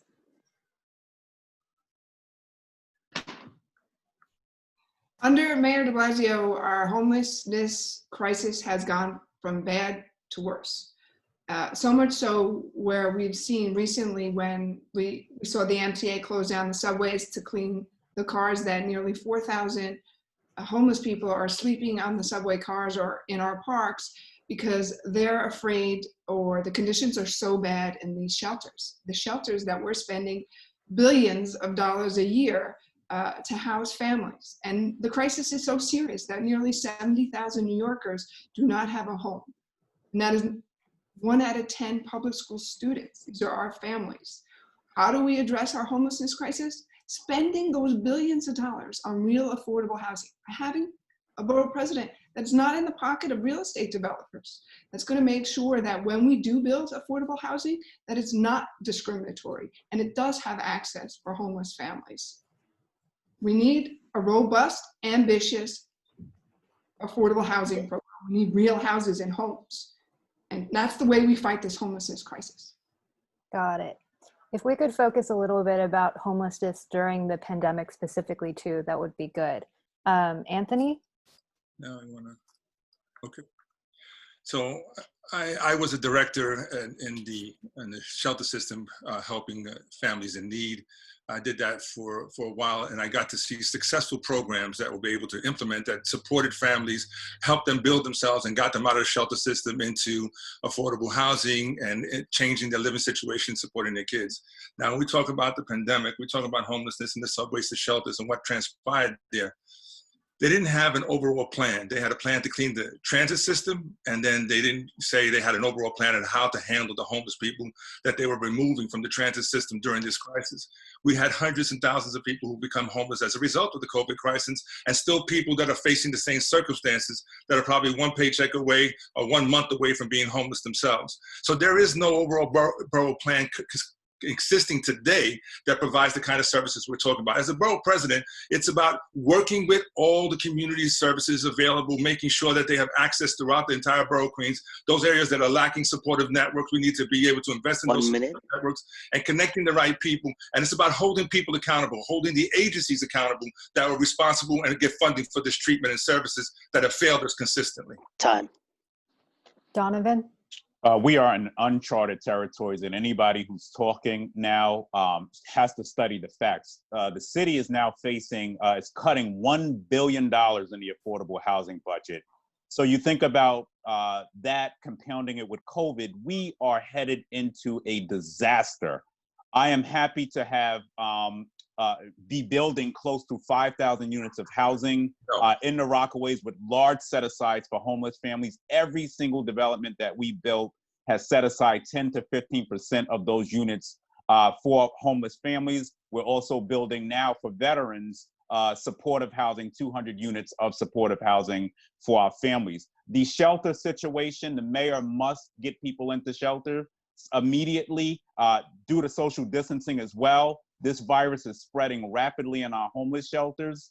And the answer is not necessarily to just kick people off the trains. All they're doing is rearranging the decks on the Titanic at this moment. There are plenty of hotels open down on Wall Street. We need to make sure that we are placing people and treating them with dignity and giving them some time to recover during this crisis where they can't even social distance in shelters. Got it. Dow?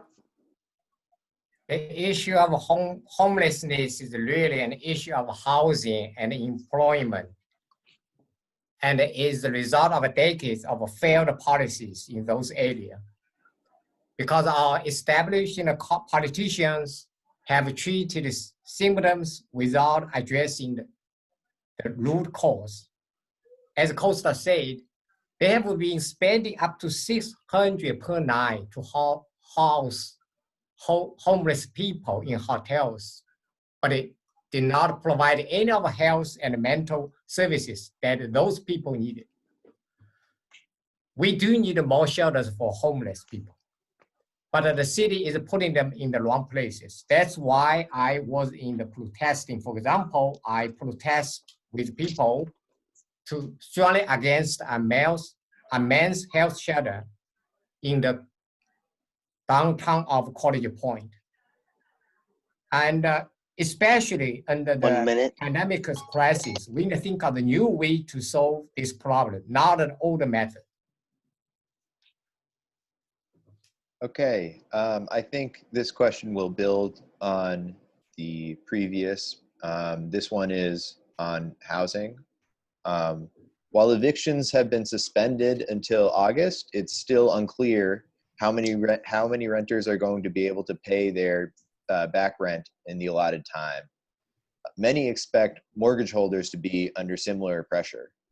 How are you planning to handle a possible uptick in evictions and foreclosures? Liz, you're going to be the first one to answer this one.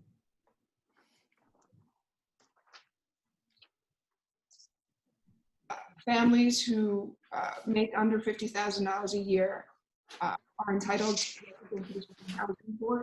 Having representation is key in protecting yourself from being evicted. We need our landlords to be patient, and we need our city and state leaders to work together with our landlords to make sure that we're not putting New Yorkers on the street. We have to be patient during this time and do all we can to build jobs and opportunity to help people who are in these crisis situations facing not being able to pay the rent or make the rent. And we have to do all we can to build more affordable housing. We haven't done enough. Queens gets less than 10% of the overall affordable housing budget. Whether it's a budget that gets cut or not, we've never gotten our fair share. We need a leader that's going to show how we've been forgotten about. And it happens in every area of the budget, and we need leadership to stop this and to make sure that we keep our Queens families home with a roof over their head. Thank you. Anthony?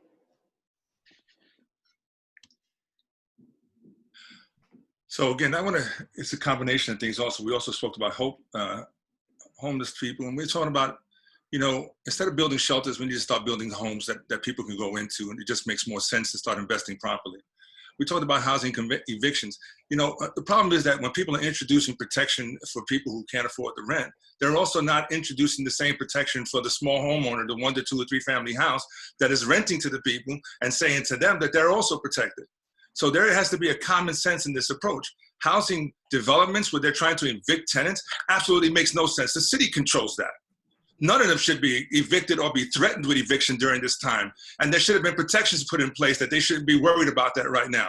But we're talking about just beyond public housing as well. We're talking about those small homes where they do rent rooms to people, rent apartments to families, and you're saying that they still are obligated to pay their mortgages. So it has to have a balanced approach to protecting the small homeowner, that 1 to 2, 3 family. We're not talking about the large buildings, but the smaller people who worked all their lives to own their property.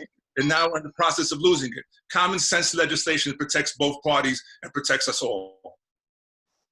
Thank you. Donovan? We're going to have to expand programs at HRA like the one-shot deal. I also think we're going to have to work with our federal partners. We need an expansion of housing voucher programs desperately to stop this bleeding. We look at the unemployment numbers right now, how so many people, how the numbers of unemployment claims have quadrupled during this crisis. We have to stop the bleeding, and you got to raise revenue. You could say anything you want in the world on this. So taxing the rich is certainly going to have to be something that's put on the table. We're going to need to support nonprofits like neighborhood housing services and other local nonprofits to really do a lot of this work, including programs around foreclosure prevention. You got to remember, for communities of color, specifically like Southeast Queens, who were hit hard during the foreclosure crisis in 2008, right? The housing bubble crises. We're going to need to make sure we're investing in a lot more of those programs. But the only way to do that right now is to make sure that there's subsidy coming down from the feds to the state. We need to be calling and working with our U.S. senators to ensure that money is coming down to the city to expand these programs. Thanks. Dow? I'm the only candidate to advocate for a 10% rent tax credit for middle-class families who are struggling with increasing house costs. Now it's the time to carry this out, because everybody knows the state has the law to let renters to waive the cost under the pandemic. So how about homeowners? They are small business owners we're gonna think about their situation as well. For a long run, I'm the only candidate on this stage to champion reasonable priced, prefabricated building that will ensure real estate developers can make a profit while charging reasonable rent prices. A Thank you. minute. Thanks. Costa?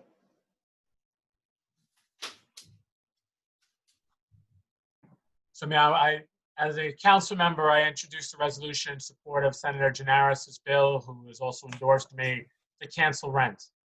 At a moment when so many families are out of work, asking them to pay back rent 3 months from now, they're still not working. To say in a month and a half, you're not only going to have to pay the rent moving forward, but you're going to have to pay 3 months backwards is insane. And who's going to have to help support to make this more reasonable? Who's going to help our small homeowners? Well, it's got to be those who can most afford it.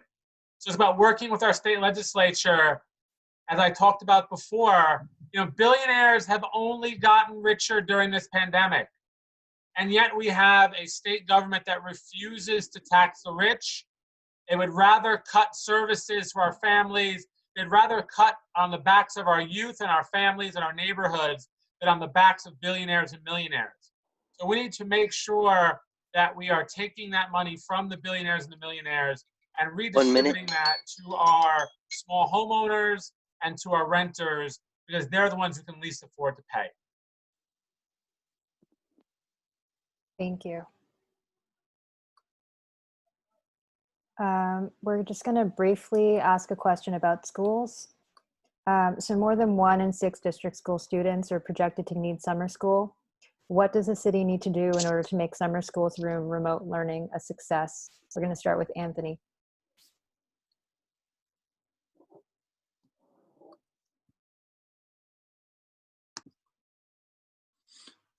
Again, I believe that the same program that they implemented now during the COVID-19 has proven to be very successful for students. In fact, that the students learning at home right now have also been engaged with their families. So it has changed the learning process where families are now involved in the learning of their children at home.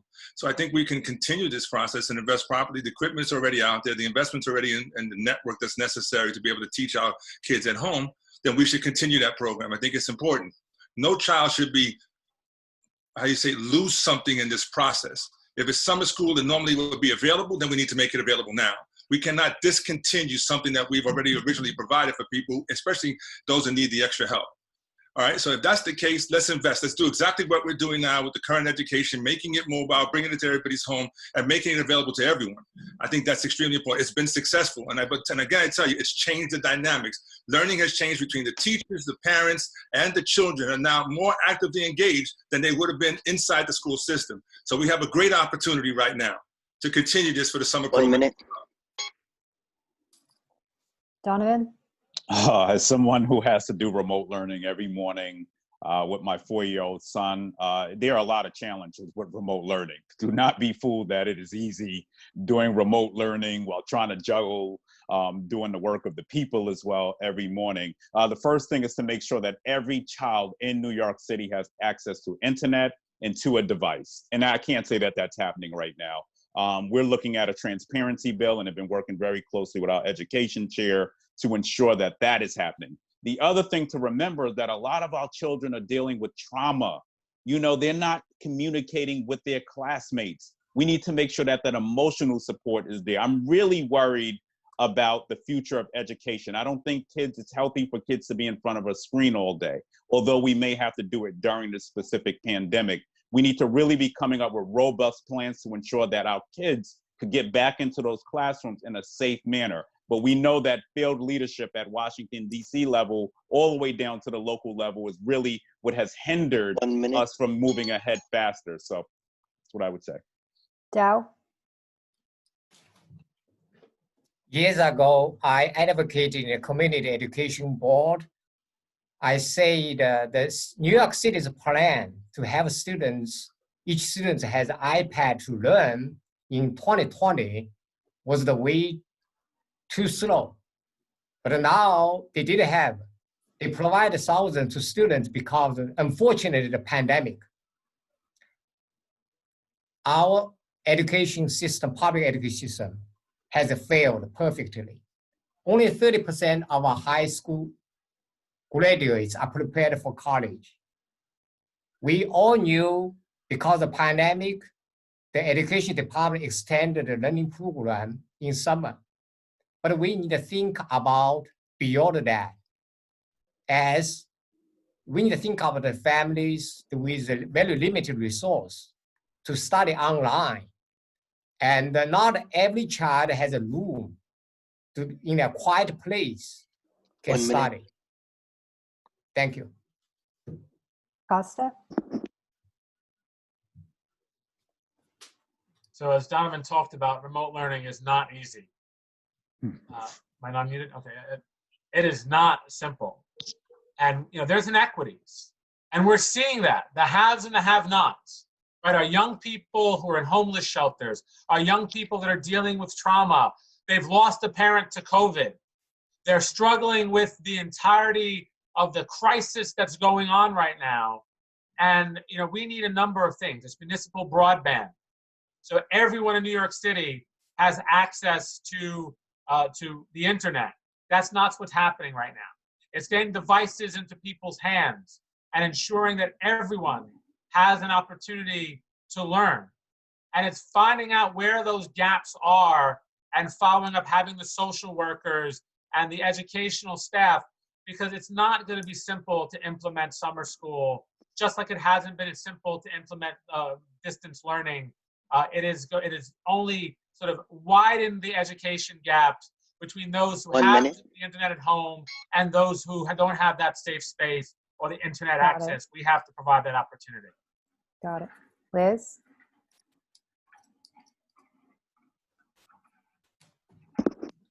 It is essential that we reach these kids who are falling through the cracks. If 1 out of 6 New York City public school students needs to go to summer school or they're not meeting the grades for promotion, the odds are that they're not doing well with remote learning. We're not all privileged to have a parent at home sitting beside a child, making sure that, such as my colleagues who have children in school, or such as I may be, or some of my neighbors may be, but many of those kids that aren't making the grade do not have a parent sitting beside them, or they have access or technology problems. What we need to do is make sure that we look at our kids making the grade and making promotion essential, and finding those teachers who can make personal connections with those students. If it's not working through technology, then we have to use social distancing and other measures. 1 minute. Some of our schools are open. Our emergency responders are going to public schools right now, and their kids are being taught in schools with principals and workers. So, when you look at this small population, Time. not so small, actually, and we need to serve them better, and we can't just depend on technology. Thank you. So now we are going to move on to the lightning round. This is a section of the forum where we're going to have yes or no questions. We're just going to present an issue, and we're going to go to each of the candidates, and we just want you to say yes or no, one word. So again, we're just going to go in alphabetical order here. So first, repeal 50A, the state law which makes police personnel files confidential. Yes or no? Costa, you're first. Yes. Liz? Yes. Anthony? Yes. Donovan? Hell yes. Dow? Yes. There's got to be one. Max, I just want to, just ask all the candidates to please just don't mute yourselves after. Just stay unmuted because it's a lightning round. We're not going to be spotlighting your faces either. You can, you're not getting as much of a close-up. Got it. Next question. Screened high school admissions, abolish them or keep them? Costa? I couldn't hear you. Screened high school admissions, abolish or keep them? So what, the test? Yeah. It needs to be part of the criteria, but not the only criteria. Liz? It's not a direct question. Like, there are different, do I support the standardized high school tests? Or, I don't like, I think you need to be more specific with the question. So in terms of the of screened high schools, so not just the specialized high schools, but in general, when we're talking about other programs that use tests and other forms of that are not open to all New York students, are you in favor of keeping them or abolishing those that form of screened high school admissions? Again, I think that your question is too broad. I support the standardized specialized high school tests for admission to our specialized high schools. And as it relates to individual schools having screened programs, I'm less likely to support that. So, you know, it really depends on what schools you're talking about specifically. Because as far as I know, it's mostly specialized high schools that have that. Got it. Thank you. Anthony? So as we said before, some testing, you can keep the testing, but you need to have alternate methods of having students be able to qualify. So it's not just based on one examination, but overall their education, the process, there are other factors that need to be considered. Donovan? We need to break the system. You can't say, listen, these reforms we talk about, we've been talking about a long time, and every time it happens, there's some sort of pushback on it. Abolish. Dow? Yes, that's why I was fighting to keep examinations. Yes. Costa? Sorry, I think we already asked him, no? Yes. You did. Yeah. No. Max, next Max, I question. can talk Okay. longer if you want. Okay. Next question. Sorry about that. Cancel rent and mortgage payments during quarantine. So that would be Anthony. Yes. Donovan? Yes. Dow? Yes. Costa? Yes. Liz? For the 3 months? Yes, as long as quarantine lasts. I don't think it's as black and white as yes or no. So.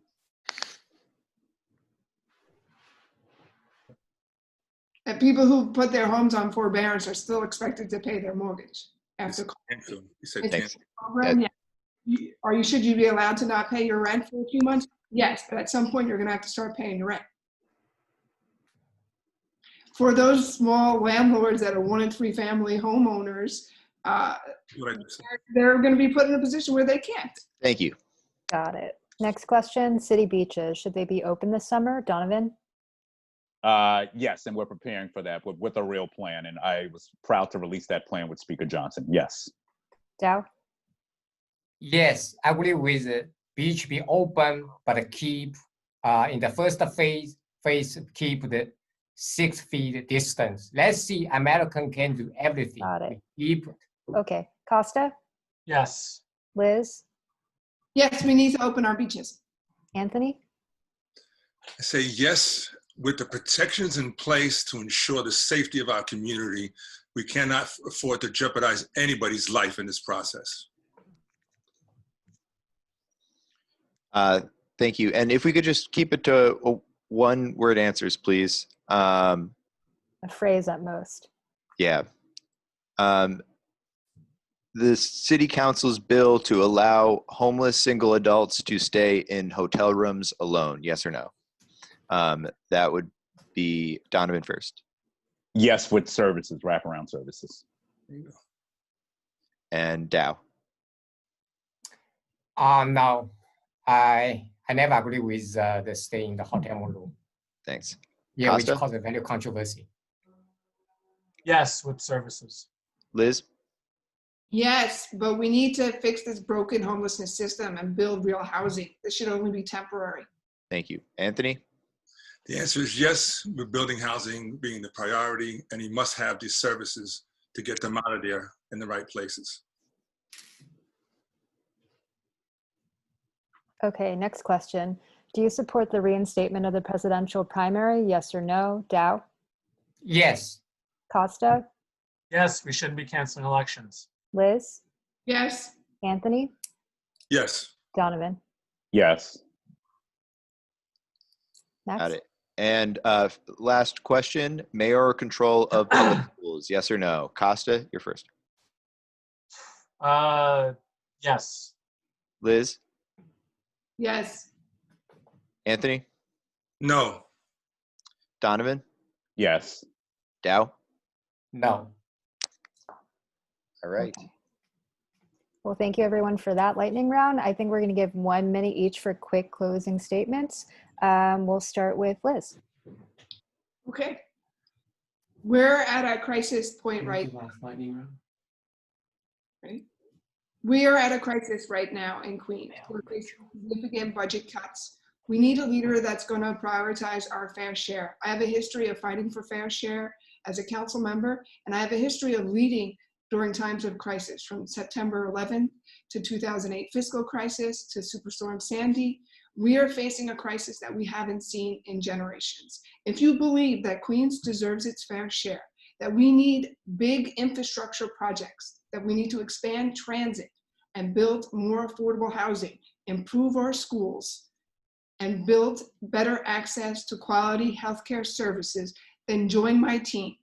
Visit my website, elizabethcrowley.com, and please, you can count on me to fight for Queens, and together we'll get through this crisis. Be safe and be healthy, and please remember to vote June 23rd. Thank you. Anthony? I want to implore everyone who's listening to this broadcast that you need to go beyond the buzzwords and sound bites that many people are speaking to. Many have had the opportunity to create the changes that we so desperately needed and have failed us. I have a history of fighting for our community, well established for over 30 years. When this comes and there's a struggle in our community, I'm at the forefront of that change, and I don't have an elected position. But as Queens Borough President, I am going to take what I have been doing consistently in protecting the rights of our community, and I'm going to continue that fight as an elected official in the Queens Borough President's office. You don't need sound bites, and you don't need promises to people that never kept their word before. What you need is to have strong leadership, and you need to have somebody who's going to be willing to take on those challenges when everybody else is saying no. Not machine politics, but somebody who's going to give a voice to the people of the community, who's going to listen to our communities and the changes that we need and have been asking for and so desperately needed, but where other people have failed us. If you want to change, and we are facing hard times, and changing the future means you have to have a strong advocate and a strong leader in the Queens Borough President. I'm asking you for your support. Vote Anthony Miranda for Queens Borough President. Thank you. Donovan? Thank you. I want to thank everybody today for indulging us. Listen, we have immense challenges ahead, and I've been here before. After Superstorm Sandy, I believe I'm the only candidate who represented a community that was devastated, and we've been able to not only bring the Rockaways back, but ensure that we're fixing many of the systematic issues that we continue to deal with and that have been elevated even through this COVID-19 crises and through this policing crisis.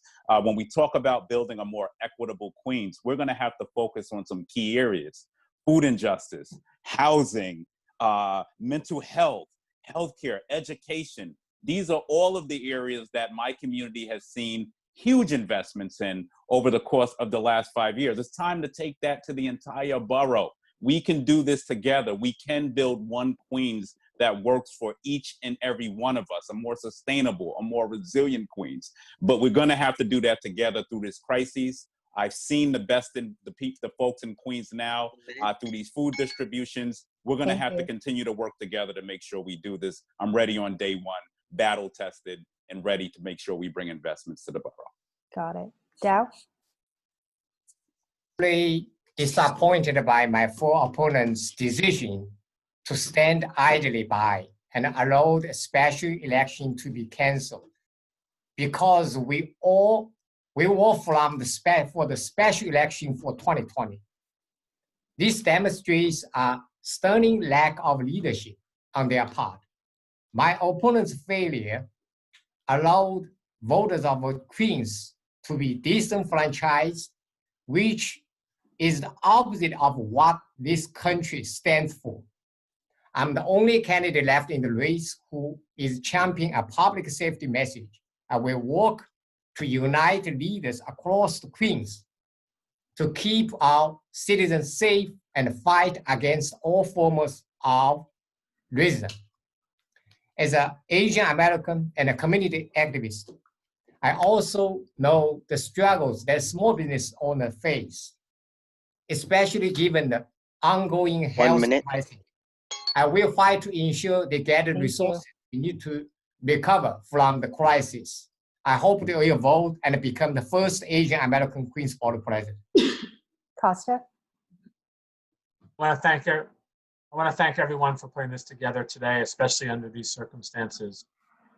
We need a plan moving forward, and I believe I have a plan to reimagine our healthcare system, to protect every Queens resident, to stop, giving away dividends to billionaire real estate developers and start investing in our communities.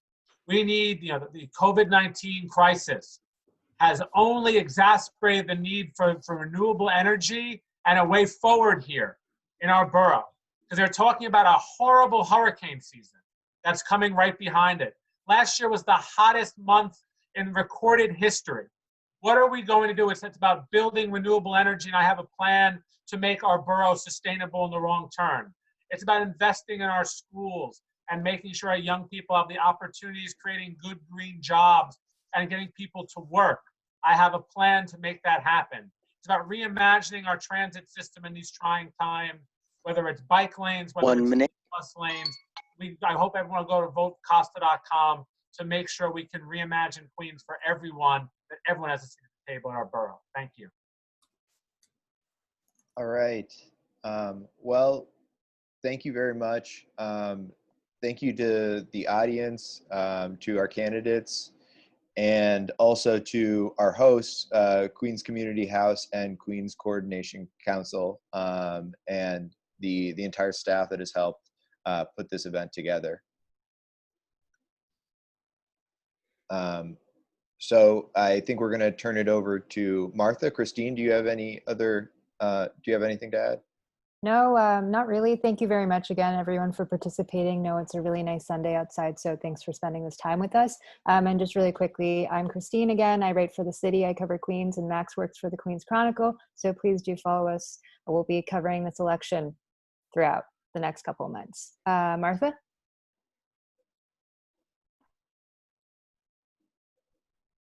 Hi, everyone. Thank you so much for joining us today on a beautiful Sunday. On behalf of Queens Coordination Council, which is myself, Maria, and others, community activists, and Queens Community House with their students and their staff, we thank you for taking this time to participate in this candidate forum.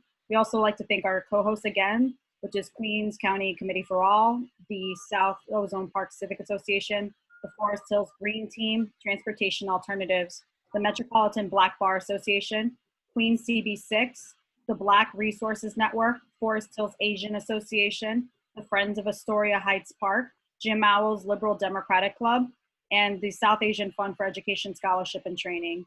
Thank you again. Please make a plan to vote. Check www.vote.nyc to apply for an absentee ballot, or making a plan to vote for June 23rd, both early voting, which starts on June 13th, or in person at your local poll site on June 23rd. We thank you again, and thank you for spending your time with us. And Martha, I just wanted to add that we apologize, that's Ozzy's mistake, but we apologize for the live stream technical issues, and we will make sure to get it up and uploaded and streamed onto Facebook as soon as possible. So just look out for that. Plus, for all of our co-sponsoring organizations, we will be putting up your logos on the Facebook too, just so folks can see and learn a little more about you. Thank you for working with us, all of you. And thank you to all the candidates too. I don't know if we thank them for taking the time today, bearing with us, and for everyone here really on this call for being courageous enough to engage digitally in this new world and for us to figure this out together. One. All right.